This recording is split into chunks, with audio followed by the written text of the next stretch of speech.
আসসালামু আলাইকুম, welcome to the blossom cake page. আজকের এই কেকটা ছিল একটা মেকআপ থিমের কেক ছিল। আর এটা ছিল একটা নন এডিবল পিকচারের কেক। তো এটা আমার একজন রেগুলার ক্লায়েন্ট, ও আর কি অর্ডারটা করেছিল। ও অর্ডার করেনি, সরি, ওর ফ্রেন্ড আর কি ফ্রেন্ডই হয়, ও অর্ডার করেছিল। যার বার্থডে ছিল সেও আমার কাছে সবসময় আর কি কেক অর্ডার করে নেয়। আর এইবার ওর ফ্রেন্ড আর কি ওর ফ্রেন্ডই ওর জন্য একটা সারপ্রাইজ গিফট হিসেবে এই কেকটা অর্ডার করে।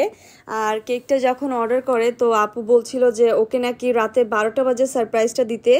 তো যেহেতু ও আমাদের পাশের একই এলাকারই ছিল, তো সেই জন্য আমি ঠিক আছে বলে দেই যে রাতে 12টা আমি দিতে পারবো কেকটা ডেলিভারি।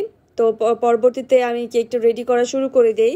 আর এটা একটা আর কি সারপ্রাইজ কেক হিসেবে যাবে, তো সাথে কিছু কিটক্যাট চকলেট আর দুইটা কিটক্যাট চকলেট আর কি সারপ্রাইজ গিফটের সাথে কেকের সাথে দিতে বলেছিল।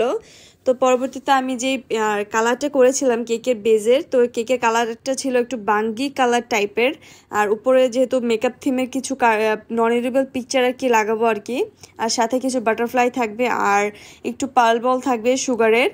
আর এটা যেহেতু একটা সারপ্রাইজ গিফট হিসেবে যাবে, তো সেই জন্য আর কি আমি আর ক্লায়েন্টকে আমি আর জানাইনি। তো ওর ফ্রেন্ডই আর কি পরবর্তীতে রাতে 12টায় সারপ্রাইজ দিয়ে দেয়। আর যেমনটা আপু বলেছিল আমি সেম ওইরকমভাবেই ডেকোরেশনটা করে দেই।